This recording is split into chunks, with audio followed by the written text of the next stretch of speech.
Migraine हुँदा निम्न लक्षणहरू देखिन्छन्। प्राय एकापट्टि भागमा सहन नसक्ने खालको टाउको दुख्छ। यस्तो दुखाइ केही घण्टादेखि आधा दिन वा एक दिन पुरा वा कसैको 2-3 दिनसम्म रहन सक्छ। कसैको वकवक्ति हुन सक्छ अनि कसैको चर्को बत्ती हेर्न नसकिने, आँखा धमिलो हुने, बाहिरको उज्यालोले झन असर गर्ने खालको हुन्छ। यदि यस्तो हुने गर्छ भने पहिला कुन कुराको कारण माइग्रेन ट्रिगर हुने गर्छ वा सुरु हुने गर्छ पत्ता लगाउनु पर्छ। जस्तै जब स्ट्रेस वा कुनै कुराको स्ट्रेसले ट्रिगर हुन्छ कि कसैलाई अनुहार हुँदै गएको हावाको झोकले, हावाको स्ट्रोकले वा फ्यानले पनि माइग्रेन ट्रिगर गर्न सक्छ।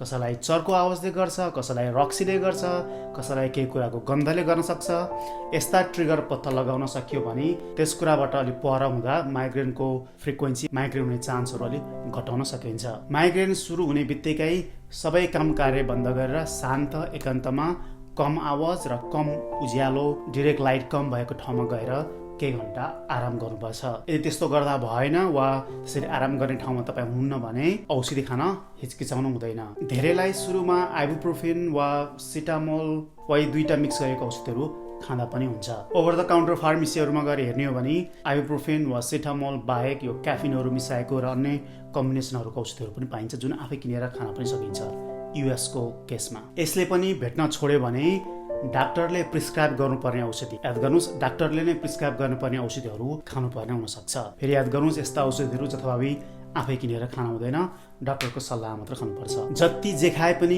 काम नै गर्दैन भनेर दुःख पाएर नबस्नुहोस्। अप्सनहरू धेरै हुन्छन्। कसैलाई एकभन्दा धेरै औषधि चाहिन सक्छ, धेरै औषधिको कम्बिनेसन मिलाएर खानुपर्ने हुनसक्छ। प्रत्येक साल नयाँ नयाँ माइग्रेनका औषधिहरू बनेका हुन्छन्। पुनः गएर डाक्टरसँग कन्सल्ट गर्नुहोस्। यस्तो माइग्रेनको समस्या धेरै सालसम्म रहन सक्छ, तर यसैको कारण शरीरमा अन्य खासै ठुलो समस्याहरू थपिँदैन। यसको कारणले मात्र ज्यान जाँदैन। यस्तो माइग्रेन जस्तो टाउको दुख्ने समस्या अन्य धेरै कारणले पनि हुनसक्छ। जस्तै आँखाको समस्याहरू, आई स्ट्रेन वा अन्य कारणले हुनसक्छ। आँखा जचाउनु पर्ने पनि हुनसक्छ, चस्मा लाउनु पर्ने पनि हुनसक्छ।